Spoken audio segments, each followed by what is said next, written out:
Bom dia, igreja, bom dia, irmãos. Sejam muito bem-vindos a mais uma celebração, mais um culto de adoração e louvor ao nome do nosso Deus. Hoje eu trouxe um versículo para vocês que se encontra em Salmos 16:11, que diz: Tu me farás conhecer a vereda da vida, a alegria plena da tua presença, eterno prazer à tua direita. É maravilhoso estar na presença do Senhor. Estar na presença do Senhor, Ele nos leva a lugares imensos. O pecado, ele nos afasta disso. Ele nos afastou da presença do Senhor. Mas é por isso que Ele nos enviou Jesus Cristo, que nos aproxima da presença desse Deus maravilhoso, que salva a sua vida e te deixa próximo a esse Deus tão grandioso que é o nosso Deus. Te convido você a fechar o seu olho para nós darmos início. Senhor, muito obrigado, Pai, por mais um dia, Senhor, por mais um momento, Senhor, em Tua casa, louvando, Senhor, e adorando o Seu nome. Ó, Senhor, como é bom estar em Tua presença, Pai. Mesmo não estando dentro do templo, ó, Senhor, que dentro da nossa casa, Senhor, o Senhor possa estar presente. Que a Sua presença, Senhor, em nossa vida seja maravilhosa. Que a Sua presença seja grande, Senhor. E que as pessoas ao nosso redor, os nossos vizinhos, vejam, Senhor, o quão grande o Senhor é. Cuida, Senhor, abençoa as nossas vidas. Em nome de Jesus, amém. Vamos louvar a presença do Senhor?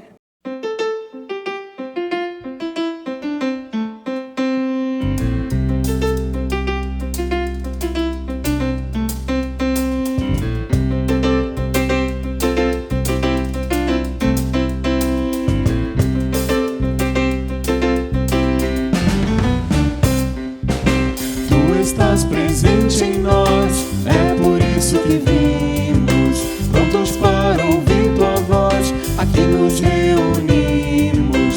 Tu estás presente em nós, é por isso que vimos, prontos para ouvir Tua voz, aqui nos reunimos. Para lavar o coração, revigorar a nossa fé, nossas mãos, altos nossas mãos, nos assentarmos aos Teus pés,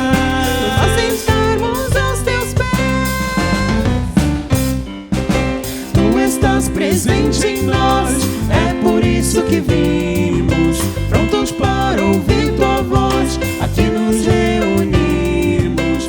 Tu estás presente em nós, é por isso que vimos, prontos para ouvir Tua voz, aqui nos reunimos. Oferecer nosso louvor, como família celebrar, o Teu perdão, o Teu amor, Teus grandes feitos proclamar,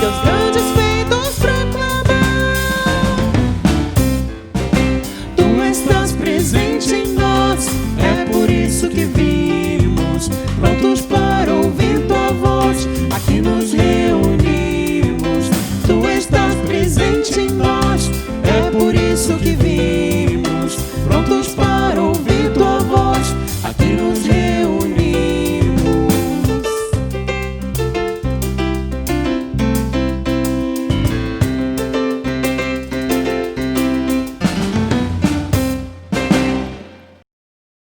Amém. E é essa presença que nos faz seguir. E é essa presença que nos enche e nos transborda todo dia. E que nós possamos fazer dessa presença o nosso respirar dia após dia.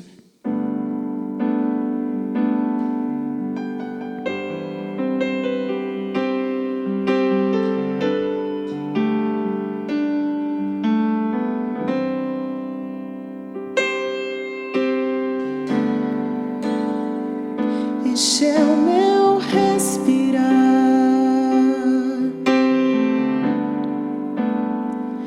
este é o meu respirar. Teu Santo Espírito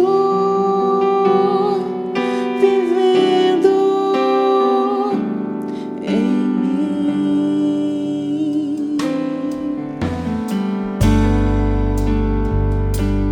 Este é o meu pão.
sou sem ti.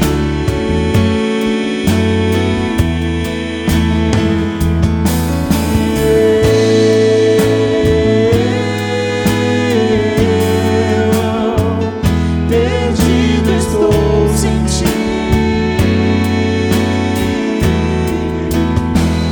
Eu nada sou sem ti.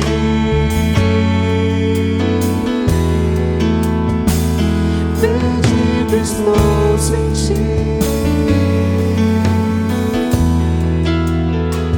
Eu nada sou sem ti.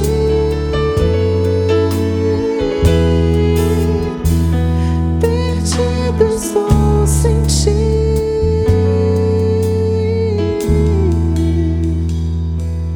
Senhor, te louvamos, ó Pai. E hoje, Senhor, nós confessamos que sem o Senhor nós não somos absolutamente nada. Sem a Tua presença soberana em nossas vidas, nós não somos absolutamente nada. E pedimos ao Senhor que o Senhor tome posse das nossas vidas por inteiro, Pai. Toma conta de nós por inteiro, Senhor. Nós consagramos as nossas vidas diante do Senhor, para que o Senhor faça, Senhor, de nós verdadeiros adoradores, pessoas, ó Senhor, que te amem em espírito e em verdade, ó Senhor, em todo tempo e em todo momento, Pai. Que a sua presença seja transbordada em nossas vidas, ó Senhor, e que essa presença seja sim o nosso respirar, Pai. Cuida de nós, fica conosco a cada momento, Senhor. Em nome de Jesus, amém. Amém. Agora você fica com a nossa EBD e seja muito abençoado. Olá pessoal, sejam todos super bem-vindos a mais um estudo da nossa Escola Bíblica Dominical. Vocês estão bem? Espero que Deus esteja abençoando os irmãos e que vocês estejam aí guardados e protegidos na graça e na paz do Senhor. Amém? A gente vai hoje estudar a lição 12, que se chama O Líder e a Oposição Externa. O texto básico da nossa lição são alguns versículos do capítulo 2 e também o capítulo 4 de Neemias. O nosso texto devocional é Efésios capítulo 6, versículos 10 a 18. Você deve imaginar que o texto de Efésios, que embora não tenha nada a ver com Neemias, ele foi escolhido porque a lição fala sobre oposição externa. E o texto de Efésios fala exatamente a respeito do nosso grande opositor, ou dos nossos grandes opositores, que são Satanás e os seus demônios. São os grandes inimigos do povo do Senhor, não é? Por isso é que esse texto ele foi colocado nessa lição que fala exatamente sobre a oposição à obra do Senhor. O versículo-chave é Neemias capítulo 4, versículo 14. Eu acho que vale a pena a gente dar uma lida, pelo menos em Neemias capítulo 4, verso 14, que diz assim: Inspecionei, dispus-me e disse aos nobres, aos magistrados e ao resto do povo: não os temais. Lembrai-vos do Senhor, grande e terrível. Pelejai pelos vossos irmãos, vossos filhos, vossas filhas, vossas mulheres e vossas casas. Vejam aí que o texto é uma palavra de ordem de Neemias, motivando o povo a permanecer firme na luta, né? E lutar contra os inimigos que se opõem ao povo do Senhor. Eu quero destacar aqui desse versículo 3 palavras ou 3 expressões importantes para nós. A primeira delas é: não tenham medo. Os inimigos do povo de Deus são realmente muito grandes e muito poderosos, muito mais poderosos inclusive do que qualquer ser humano, né? Mas a palavra de ordem é: não tenham medo. Nós não precisamos ter medo dos inimigos que se opõem à obra do Senhor. Na verdade, são eles que precisam ter medo, porque não há ninguém maior do que o nosso general, que é Cristo. A segunda palavra de ordem é: confiem no Senhor. A nossa fé precisa estar depositada no Senhor. E nós vamos vencer qualquer luta contra qualquer inimigo se confiarmos no Senhor. E a terceira palavra é lutem. Aqui no versículo aparece a palavra pelejai, que é uma outra maneira de dizer lutem. Ou seja, entendam que a vida ou que a nossa caminhada com Deus ela implica sempre numa luta e que nós devemos abraçar essa luta e aceitar os desafios realmente de lutar pelo Senhor, não importando o custo dessa luta para nós. Importa sim, é a obra do Senhor em nossas vidas. Esse é o texto e nós vamos, portanto, estudar essa lição, ok? Eu queria pensar um pouquinho com vocês nessa questão da luta que temos que enfrentar e principalmente que o povo de Judá teve que enfrentar num momento muito peculiar da história dele. O povo estava passando por uma fase muito difícil, vocês sabem disso. Eles estavam reconstruindo os muros e tinha muita coisa para ser reconstruída.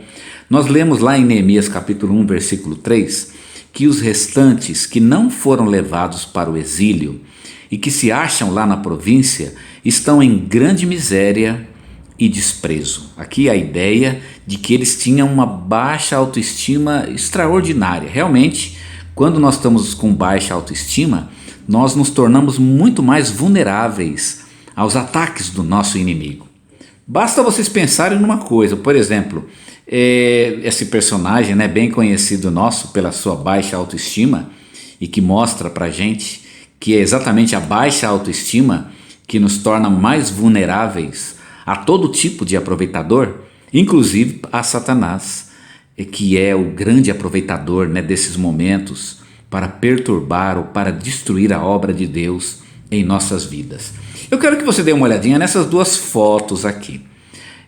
Vejam que aí são dois soldados, né? Eu coloquei para vocês. E eu faria uma pergunta: se você tivesse que enfrentar um desses dois, qual deles você estaria disposto a enfrentar, né? Eu confesso a vocês que se eu tivesse que enfrentar um deles, eu ia preferir enfrentar o de cima. O de cima me parece um pouco mais sensível, né? Ele me parece que não está com uma autoestima muito boa. Então eu não sei, olhando assim de cara, pode ser até que eu esteja errado, mas me parece que o de cima é mais fácil. O de baixo me parece muito corajoso, muito determinado, né? E você lutar com alguém muito determinado realmente é um problema. É assim que Satanás olha para nós. Quando nós estamos fraquejando, quando nossa autoestima está baixa, é nesses momentos que ele se aproveita para nos atacar. E como nós vamos ver hoje, não é? Esses inimigos, e não é apenas Satanás, mas os inimigos de Deus utilizam esses momentos então para destruir a obra que Deus está fazendo em nossas vidas.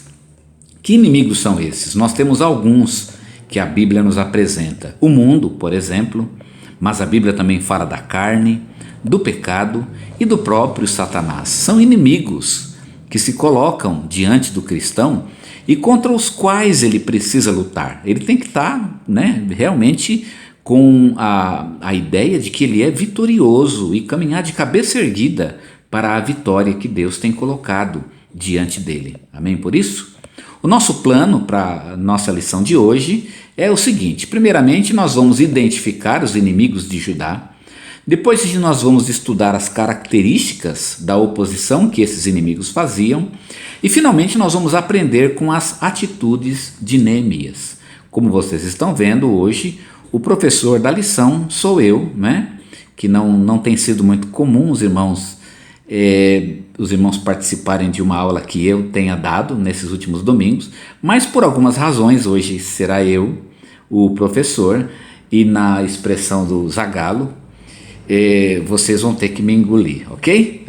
Vamos lá? Bem, vamos começar então pela primeira parte. Quem são os nossos inimigos? Nós vamos falar dos 3 grandes inimigos, eles são citados por nome em Neemias, e nós vamos falar deles. O primeiro desses grandes inimigos é um sujeito chamado Sambalá, ou Sambalate, dependendo da tradução. A minha tradução aqui, ela traz Sambalate, a lição ela cita Sambalá. A Bíblia não diz muita coisa a respeito de Sambalate. Nós temos um documento muito antigo que foi encontrado, né, um achado arqueológico, que diz que Sambalá ele era o governador de Samaria. Observa que se ele era o governador de Samaria, estamos falando de uma pessoa muito importante, não era um inimigo qualquer. Não era alguém que poderia, por exemplo, simplesmente falar mal do povo ou ficar fazendo fofoca. Não, era alguém que tinha realmente um grande poder para, de fato, prejudicar o povo de Israel. Esse era o Sambalate. Sambalat também ele é chamado de Horonita. O que é Horonita? É que ele era de uma cidade que foi edificada em homenagem ao deus Horon, o que provavelmente indica que ele era um homem idólatra, não é? Vejam que além de ser um inimigo do povo de Deus, ele pessoalmente era um idólatra. E provavelmente também ele deveria ser um descendente dos israelitas, que se casaram com os povos trazidos para o Reino do Norte pelos assírios. O que significa isso? É que quando os assírios, aí cerca de quase 200 anos atrás, haviam destruído os israelitas do Reino do Norte, a ideia dos assírios não foi somente destruir Israel. Aliás, eles faziam isso com os povos conquistados. Eles tiravam o povo da terra e depois eles traziam outros povos para habitarem naquela terra, porque eles queriam misturar o povo e acabar com a cultura daquele povo para que o povo fosse completamente destruído.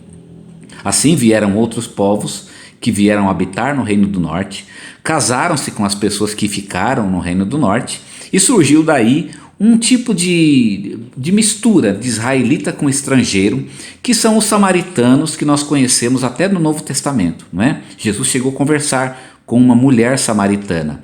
Esses são, portanto, os samaritanos. Sambalat, ele era um samaritano, portanto, não é? Depois de Sambalat, um outro inimigo era Tobias. Quem era Tobias? O Tobias tem um nome judaico.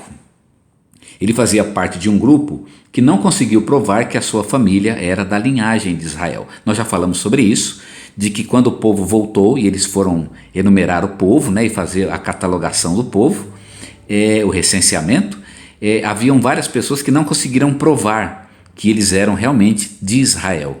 Eles não foram mandados embora, mas não foram contados, portanto, como israelitas, e não entraram na descendência, digamos assim, ou na lista oficial dos israelitas. E Tobias era um desses. Ele não conseguiu provar que ele realmente era um israelita e, portanto, ele não foi aceito para fazer parte da obra de reconstrução ou para ser um membro da nação de Israel.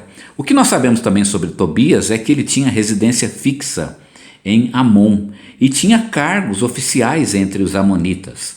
O problema aqui é que os amonitas eles eram inimigos naturais do povo de Judá. Portanto, Tobias, que era mais ou menos, digamos, um pretenso judeu, embora eu não tenha conseguido provar que era, mas um pretenso judeu, ele tinha cargos, inclusive no meio dos inimigos do povo de Deus. Vocês podem imaginar que era uma pessoa bastante controversa, esse Tobias, não é?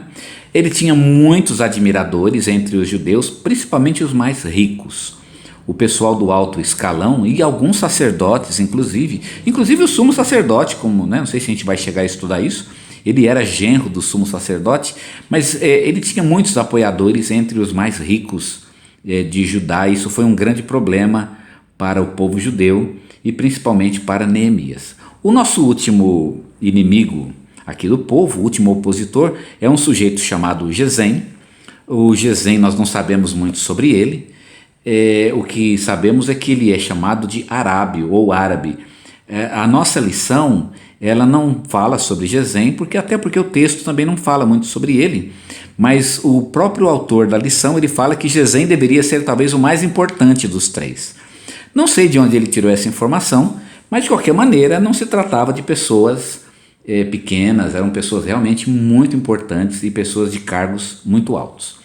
Bem, já que falamos dos opositores, vamos ver que tipo de oposição eles faziam ao povo de Deus.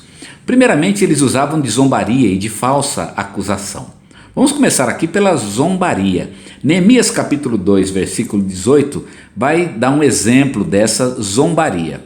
Diz assim o texto da palavra do Senhor: Porém Sambalate, o Horonita, e Tobias, o servo amonita, e Gesem, o arábio, quando souberam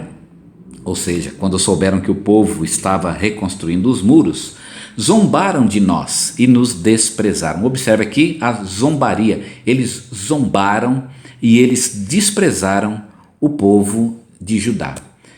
Nós vamos falar um pouquinho mais sobre essa zombaria, não é? Daqui a pouco, mas eu quero falar sobre a falsa acusação antes. No capítulo 2, versículo 19, quer dizer, no mesmo versículo, no finalzinho ele vai dizer o seguinte: que é isto que fazeis? Olha a pergunta: quereis rebelar-vos contra o rei? Eu pergunto, eles estão construindo um muro. O que significa? Significa que eles vão se rebelar contra o rei da Babilônia? Não tem nada a ver uma coisa com a outra, não é? Essa ideia de que o povo vai construir um muro e de que isso significa uma rebelião é apenas uma acusação falsa.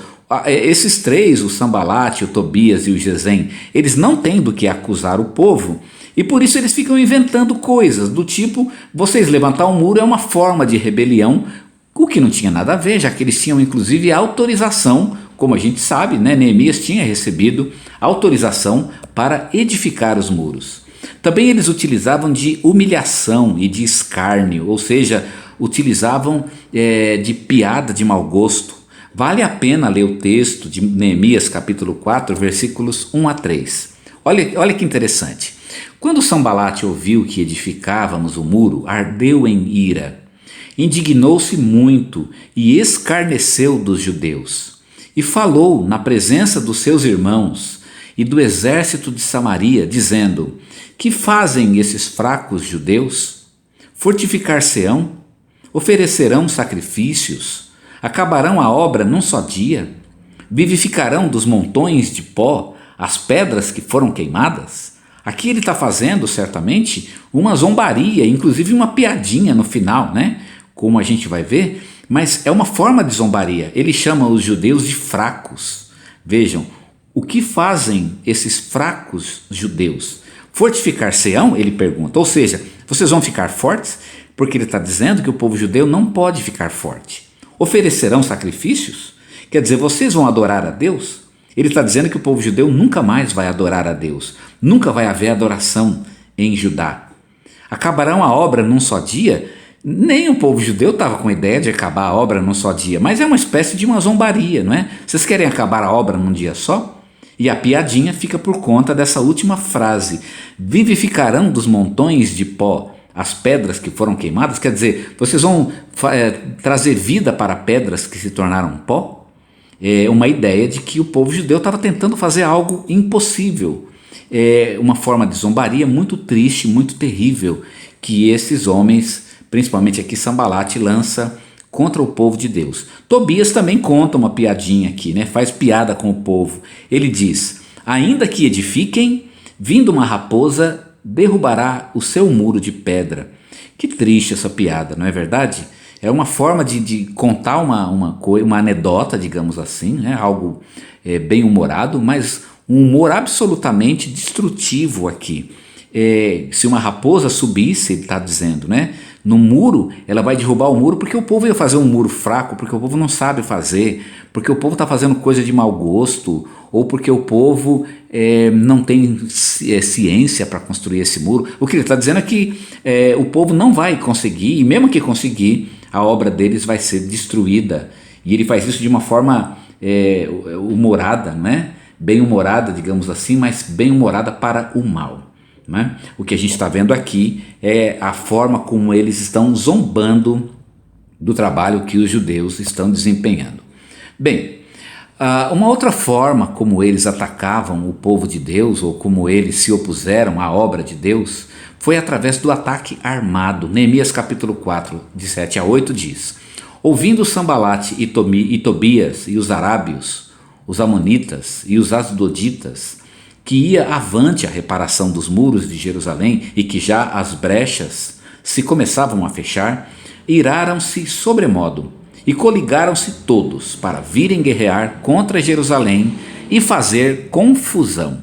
Vejam que eles se coligaram para vir guerrear, ou seja, para vir armados, para lutar contra o povo de Judá, contra Jerusalém. Essa luta seria muito complicada, porque a gente sabe que o povo de Jerusalém era protegido da Babilônia, apesar de serem dependentes da Babilônia, mas eram protegidos pela Babilônia. Então eu penso que eles jogaram verde aqui, não é? Eles se prepararam para a luta, para fazer a obra parar. Eu não sei se eles chegariam mesmo a atacar, mas se prepararam para isso. O que o texto diz na continuação, no versículo 9, é que Neemias e o povo orou ao Senhor. E Deus ouviu a oração do povo, e esse plano de atacar o povo de Deus, ele foi frustrado, e eles nem chegaram a sair de sua terra, e o ataque acabou não acontecendo, mas houve pelo menos uma ameaça da parte deles. Também havia suborno e desmoralização. Neemias capítulo 6, verso 13, fala sobre um caso de suborno envolvendo aqui um sujeito chamado Semaías.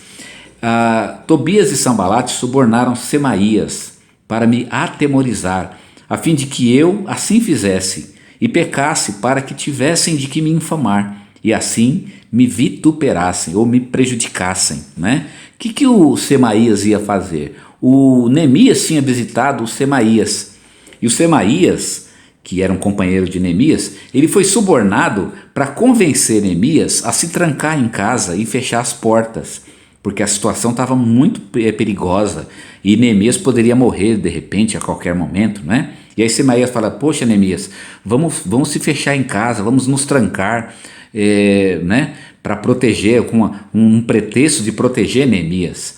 Mas Neemias vai dizer que ele entendeu que isso não era uma palavra de Deus, não era uma profecia de Deus para ele, pelo contrário, era uma palavra somente para fazer a obra parar. Ele entendeu isso e não parou a obra. Ele disse: jamais, a obra vai continuar e eu vou continuar lá fazendo o trabalho, né, de peito aberto, em campo aberto. Se alguém vier me matar, eu vou fazer o quê, não é?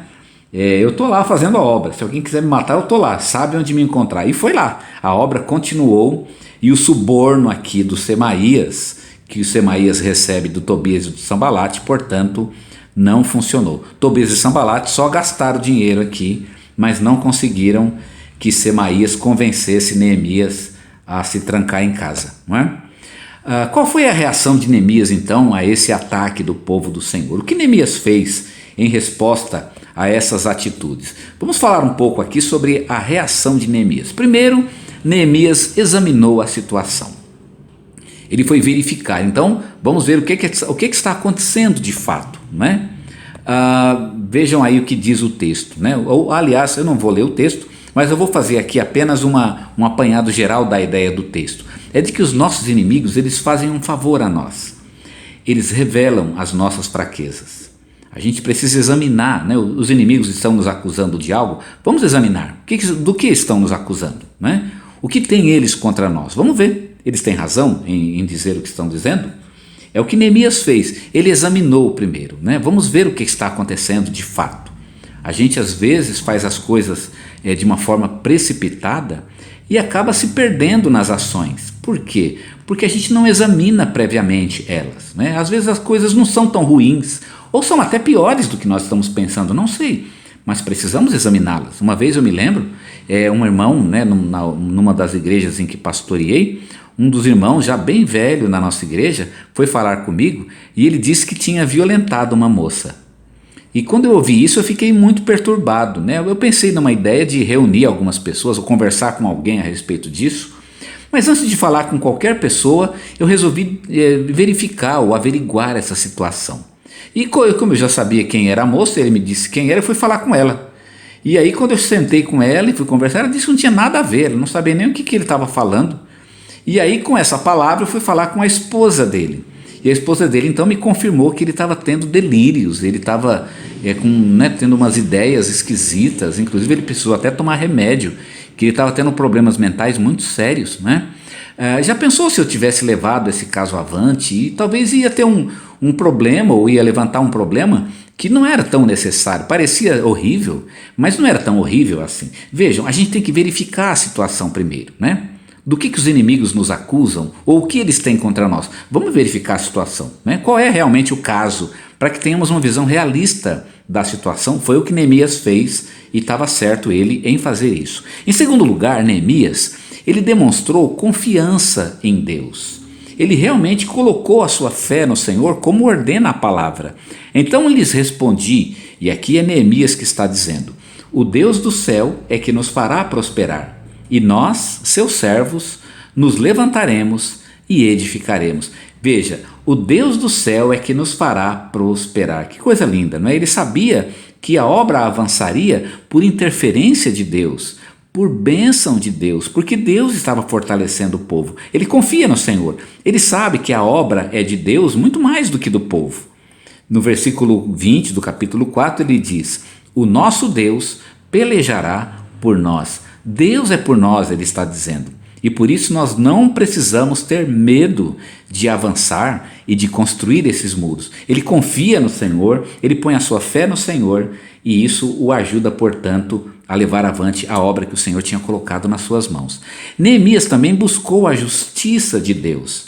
Ao invés de atacar os inimigos, responder acusação com acusação, ou pagar o mal, pagar o mal com o bem com o mal, ou na verdade ao contrário, ele pagar o mal com o mal, que seria, Ele poderia pagar o mal com o mal? Não, ele deixou na mão de Deus, Deus que julgue, Deus que condene, Deus sabe o que ele deve fazer, O capítulo 4, versículos 4 e 5 dizem o seguinte: ouve, ó nosso Deus, pois somos tão desprezados. Faze recair o opróbrio deles sobre suas cabeças, e faze com que eles sejam um despojo numa terra de cativeiro. Não cubras a sua iniquidade, e não se risque de diante de ti o seu pecado, pois que te provocaram a ira na presença dos edificadores. Vejam aqui que Neemias está colocando o castigo na mão de Deus, que Deus julgue. Eu não preciso castigar ninguém, eu não preciso bater em ninguém, não precisa sair dando tiro em ninguém, não é nem esse o nosso papel. Que Deus julgue, a obra é dele, a causa é dele, o nome que está em jogo é o nome dele, então que Deus julgue. Enquanto eu falo isso, eu me lembro de um caso muito recente, aconteceu agora no final do ano, que saiu um filme horrível na Netflix. Eu espero que os irmãos não tenham assistido esse filme.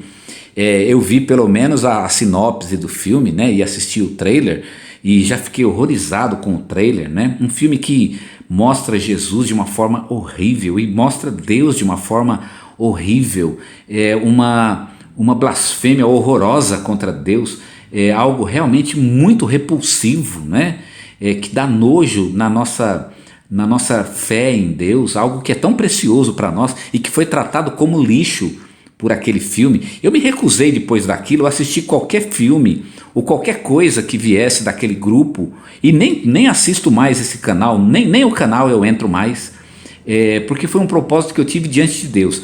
Mas eu vi muita gente condenando nas redes sociais e gente brigando, e aí esses dias eu estava lendo sobre aquele rapaz que jogou um coquetel molotov dentro do estúdio, da Porta dos Fundos. E aí ele jogou lá o coquetel e depois ele fugiu, acho que ele foi para a Rússia, se eu não me engano. Eu fico pensando, as pessoas, por pretexto de querer defender a honra de Deus, então as pessoas atacam, e as pessoas então ficam querendo responder o mal com o mal. Nós não precisamos fazer isso. Eu me lembro que orei ao Senhor, eu fiz alguma nota em uma rede social de nossa igreja a respeito disso, e eu orei ao Senhor e deixei na mão de Deus. Falei: Senhor, eu não vou atacar ninguém, Se um dia puder falar de Jesus para alguma dessas pessoas, provavelmente isso não vai acontecer, mas o meu papel é esse, fazer o bem. Que Deus julgue. Se Deus ele foi ofendido, ele que trabalhe pela sua própria causa, ele que julgue sua própria causa, ele que defenda o seu nome. Deus não precisa de advogados, ele é advogado de si mesmo. Então nós não precisamos condenar ninguém, nós não precisamos retaliar ninguém. Deus, ele há de defender a sua própria causa. Foi essa a ideia de Neemias. Deus, ele vai defender a sua própria causa, ele se defende. Ninguém precisa defender Deus, pode deixar que ele vai lutar por si mesmo, e nós podemos fazer isso com relação a esse episódio do final do ano, mas com relação a qualquer inimigo que se levantar contra nós, Nós não precisamos atacá-los, não precisamos nem nos defender. A nossa defesa, ela está na mão de Deus, e o ataque, quem vai dar é Deus. As pessoas estão na mão de Deus, que eu acho que é até muito pior do que se a gente fosse tentar fazer qualquer coisa contra eles, Pode deixar que Deus se defende, Neemias, portanto, busca aqui a justiça de Deus. Uma outra coisa que Neemias faz é se preparar para a batalha. Bom, se ele tem uma batalha pela frente, ele se prepara. Ele diz: nós, porém, oramos ao nosso Deus e pusemos guarda contra eles de dia e de noite. Veja que Neemias sabe que tem uma luta grande pela frente e que ele precisa se fortalecer para isso. E, portanto, ele se prepara, Ele se coloca em posição de guarda, ele coloca guardas, inclusive, nos lugares certos. No capítulo 4, verso 13, diz: pelo que nos lugares baixos por detrás do muro e nos lugares abertos dispus o povo segundo suas famílias, com as suas espadas, com as suas lanças e com os seus arcos. Ele se preparou para a batalha, como nós também precisamos, nós vamos ver daqui a pouco, né? Precisamos nos preparar para a batalha através da oração e da leitura da palavra e confiar também nos irmãos, como Neemias, né? Que confiou no povo, nos seus irmãos, confiar também nos nossos irmãos e estar juntos com eles, porque a batalha não é somente minha e não é somente sua, a batalha é de todos nós e juntos nós ganhamos essa batalha mais fácil, né? Neemias também animou o povo, né? Ele foi um fator de incentivo. No capítulo 4, versículo 14, olhei, levantei-me e disse aos nobres, aos magistrados e ao resto do povo, não os temais, lembrai-vos do Senhor, grande e temível, e pelejai por vossos irmãos, vossos filhos, vossas filhas, vossas mulheres e vossas casas. Veja que Neemias, ele anima o povo. Eu achei bonita aqui o discurso de Neemias, porque ele diz, são vossos filhos, são vossas mulheres, são vossas casas, vocês estão brigando por algo que é de vocês, né? Algo que está na mão de vocês, lutem por vocês, né? Foi uma forma que ele encontrou então para animar o povo, em vez de desanimar ou deixar o povo depressivo, com argumentos depressivos, né? Não, como Neemias estava animado, ele pôde também animar o povo e aqui funcionou, o povo realmente foi animado e realmente o povo conseguiu vencer todos os ataques que foram lançados contra ele. Finalmente Neemias se manteve vigilante, ele guardou vigília, não é? Ele não dormiu, não descansou, pelo contrário, ele ficou acordado e desperto, diz o texto em 4, 4 e 5. Desde aquele dia, metade dos meus moços trabalhavam na obra e a outra metade empunhava as lanças, os escudos, os arcos e as couraças, e os chefes estavam por detrás de toda a casa de Judá. Os que estavam edificando o muro e os carregadores que levavam as cargas, cada um com uma das mãos fazia a obra e com a outra segurava a sua arma. Cada um dos edificadores trazia a sua espada à cinta, e assim edificavam, e o que tocava a trombeta estava do meu lado. Ele manteve vigília. Ora, nós estamos em guerra, então não é hora de dormir, nós precisamos estar despertos, acordados, e ele deu um jeito para que o povo estivesse sempre vigilante, para que não adormecesse. Você pode imaginar que isso tem uma implicação muito importante na nossa vida também, não é verdade? E é exatamente sobre isso que eu quero pensar com você neste momento. Quais são as lições que eu tiro de Neemias para a minha própria vida ou para a nossa própria vida hoje, né? O que Neemias tem para nos ensinar? A primeira lição que eu quero tirar aqui de Neemias é que a nossa igreja, ela tem inimigos. Você precisa saber disso, nós temos inimigos. Não é estranho, né, que algumas pessoas queiram se levantar contra nós. Talvez a gente ache, mas isso é um horror, é um absurdo. Irmãos, não há nenhum absurdo que alguém se levante contra a igreja. Isso é uma coisa absolutamente normal. Aliás, o anormal seria que nós não tivéssemos inimigo nenhum. Que ninguém nunca se levantasse contra a igreja, que ninguém nunca fizesse nada contra... Isso seria realmente muito estranho, não é? Porque a igreja tem inimigos. Jesus disse isso. Nós temos inimigos. O chefe dos inimigos é o próprio Satanás. Jesus falou inclusive que Satanás, ele se empenha numa obra de semear o joio no meio do trigo, quer dizer, semear inimigos até no meio dos irmãos. E é por isso que Paulo, lá em Tito, capítulo 1, verso 11, ele fala para ficar longe das pessoas que parecem irmãos e que na verdade não são. São na verdade instrumentos do inimigo para destruir a igreja. Ele fala, cuidado com esse tipo de gente, não é? A igreja tem inimigos e nós precisamos estar alertas com relação a eles. Eles têm o potencial de prejudicar a obra de Deus na nossa vida, na vida da igreja, e eu preciso então fazer frente a esses inimigos. A igreja tem inimigos e você também tem, eu espero que você saiba disso. Você também tem inimigos e você precisa saber quem eles são. E lembre-se, o diabo está por trás de todos os seus inimigos e dos inimigos da igreja. Lute contra eles com as armas da luz. E as armas da luz é a palavra de Deus e é a oração, né? São as armas, né? As armas que o Senhor usa para destruir os inimigos do Senhor. O diabo, principalmente, ele é vencido pela oração e pela palavra de Deus. Uma segunda lição de Neemias que eu quero tirar aqui para as nossas vidas é que servir a Deus neste mundo é uma luta. Servir a Deus neste mundo é uma luta. Eu sei que eu mesmo, né, gostaria muito de ter um período de descanso, umas férias espirituais, mas o servo de Deus não pode ter férias espirituais. Nós não somos autorizados a dormir, pelo contrário, nós precisamos ficar atentos, alertas. Jesus disse que devemos vigiar e orar. Lembra desse texto? Né? Por quê? Porque a nossa vida é uma luta constante. Nós não podemos adormecer espiritualmente falando. O nosso descanso não é aqui. Você quer descansar? Vai lá para o céu, lá na presença de Deus, né? Se você quiser descansar, se você quiser dormir, não sei se você vai poder dormir lá, né? Botar uma rede na varanda, eu não sei se eu quero exatamente fazer isso, mas se você quer botar uma rede na varanda e botar o pé para cima, faça isso lá no céu. Aqui na terra, não. Aqui na terra é luta. Aqui na terra é peleja, é batalha, e a batalha é constante. Não vai haver nenhum momento da sua vida que você vai poder relaxar. Acho que você, como eu, gostaríamos muito de encontrar um tipo de um oásis espiritual, onde não tivesse mais luta.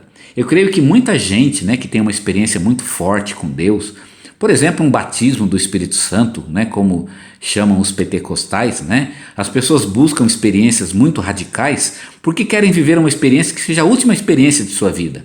E depois disso eles vão ter uma espécie de uma paz espiritual, e a luta, de certa forma, eles vão ficar acima da luta, né? Vão viver a vida como num avião, assim, acima da tempestade. Isso não existe. Não há uma experiência que você tenha com Deus que te deixe acima da luta. Você sempre vai estar abaixo da luta.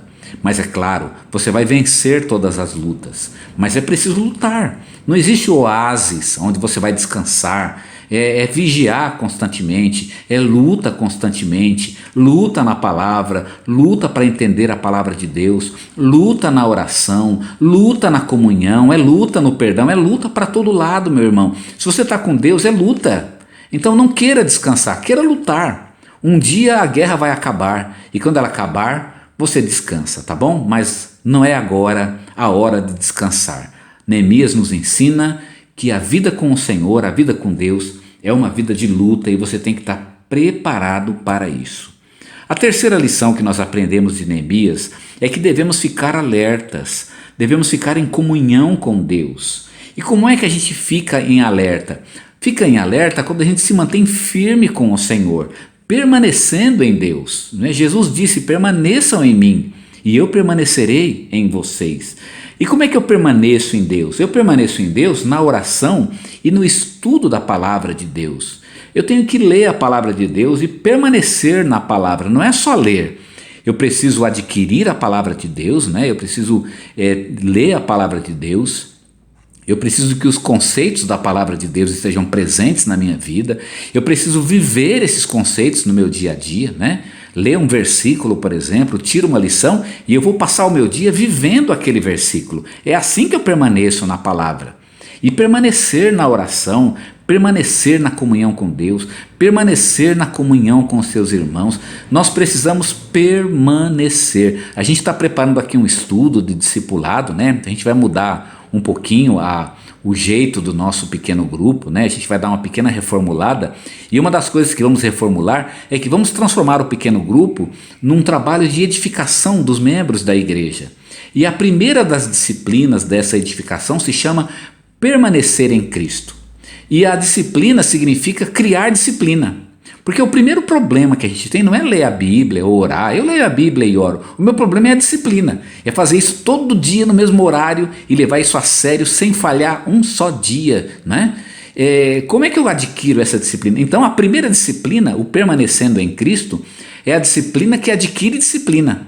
Se você não adquire disciplina, como é que você vai permanecer em Cristo?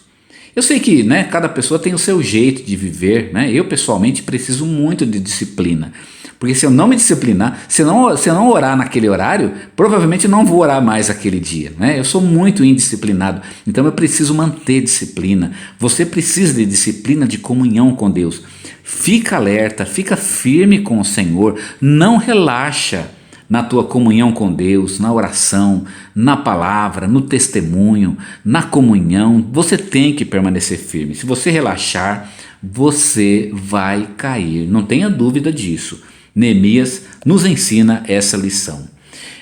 E por fim, Neemias também nos ensina que a igreja de Jesus Cristo, ela está predestinada para a vitória. Neemias, ele estava predestinado para vencer. Neemias ia ganhar, é claro que Neemias ia ganhar essa guerra. A gente lê Neemias, né? A gente não lê Neemias que nem você vê um filme, né? Você vê um filme pela primeira vez, você não sabe exatamente como vai acabar. Você tem uma ideia, mas pode ser uma surpresa. Tem filmes que nos surpreendem. O herói morre no final, né? Ou o herói não conseguiu realizar aquilo que pretendia. Isso acontece muitas vezes nos filmes.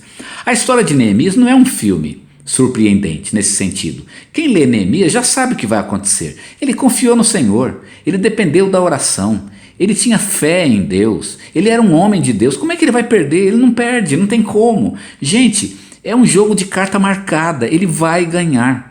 É a mesma coisa com a igreja de Cristo, ela vai vencer, não tem jeito, a igreja sempre vai vencer. Pode ser que não seja na nossa geração, pode ser que não seja na geração futura, não sei, mas a igreja nunca vai ser derrotada. Vale a pena fazer a obra de Deus, porque a igreja nunca vai ser derrotada, ela está predestinada para a vitória. A igreja está destinada pelo próprio Senhor Jesus, porque Ele é o general da igreja, é Ele que vai à nossa frente, e Ele não perde nenhuma batalha. Todas as batalhas de Deus, elas são ganhas por Deus. Se você lutar a batalha de Deus, você já luta crendo na vitória, e nós podemos confiar nisso. Todas as batalhas que você trava com Deus, elas são vencidas com Deus. Olha que coisa linda, Neemias capítulo 6, versículo 15 e 16. Acabou-se, pois, o muro em 52 dias. Você sabe que fazia anos que esses muros estavam caídos e ninguém conseguia fazer nada? Gente, como é que pode? Eu leio Neemias e fico pensando nisso, né? Eles estão tentando construir esses muros, ou mexer nesses muros, ou reedificá-los, já faz anos, né? Talvez 20, 30, 40 anos, e ninguém conseguiu. Neemias chega lá e faz o trabalho em 52 dias. Como é que pode um negócio desse? Não é verdade? Porque ele era um homem de Deus de verdade. Olha, acabou-se o muro em 52 dias. Quando todos os nossos inimigos souberam isso, todos os povos que havia ao redor de nós temeram e abateram-se muito em seu próprio conceito, pois perceberam que fizemos esta obra com o auxílio do nosso Deus. E eu queria destacar aqui uma frase muito interessante. Deixa eu tirar aqui a caneta do tablet, vai aparecer uma imagem aqui, mas vocês não reparem não, tá bom? Eu queria destacar, eu fiz isso porque eu tirei a caneta aqui do tablet, eu queria destacar uma frase aqui. Olha que interessante, eles abateram-se muito em seu próprio conceito. Olha que bonita essa frase. O que significa isso? Eles se abateram, ou seja, eles ficaram frustrados no seu próprio conceito. Quer dizer, eles acabaram ficando com baixa autoestima. O conceito que eles tinham de si mesmo caiu. Eles acharam que eram muita coisa e descobriram que não eram nada. Quer dizer, o povo de Deus que estava com baixa autoestima no começo, fez a obra de Deus com confiança, fez a obra de Deus com fé, e no final quem ficou com baixa autoestima foi o inimigo de Deus. Olha que lição incrível. Quem tem que ficar com baixa autoestima não é você, são os seus inimigos. É eles que têm que ter baixa autoestima, porque é eles que serão derrotados. Eles é que vão perder a batalha. Eles é que no final vão ter que se dobrar, baixar a cabeça e reconhecer que eles não eram tão bons quanto pensavam que eram. Nós já baixamos a cabeça hoje, né? Já dependemos do Senhor, nos humilhamos diante dele, porque sabemos que o nosso general é poderoso para vencer todas as batalhas nas quais ele se envolve. E o resultado qual é? Os nossos inimigos acabam ficando com baixa autoestima. Não é maravilhoso pensar nisso? Pensa que nas batalhas que você luta com o Senhor, fique firme com Ele, porque o teu inimigo é que vai ter baixa autoestima. Que coisa maravilhosa! Que Deus realmente abençoe essa palavra no nosso coração e que todos os nossos inimigos sejam vencidos na presença do Senhor. Que Deus guarde a sua vida, releia essa lição, releia Neemias e pensa sério nisso. Neemias venceu todos os opositores da obra de Deus, que se colocaram diante dele e contra a obra do Senhor. E assim como Neemias, eu e você podemos vencer se estivermos firmes com o Senhor, não duvidarmos e permanecermos realmente na presença de Deus. Que Deus o abençoe e que essa lição ela fique guardada no seu coração e te dê força para enfrentar os seus próprios inimigos. Fica com Deus. Amém?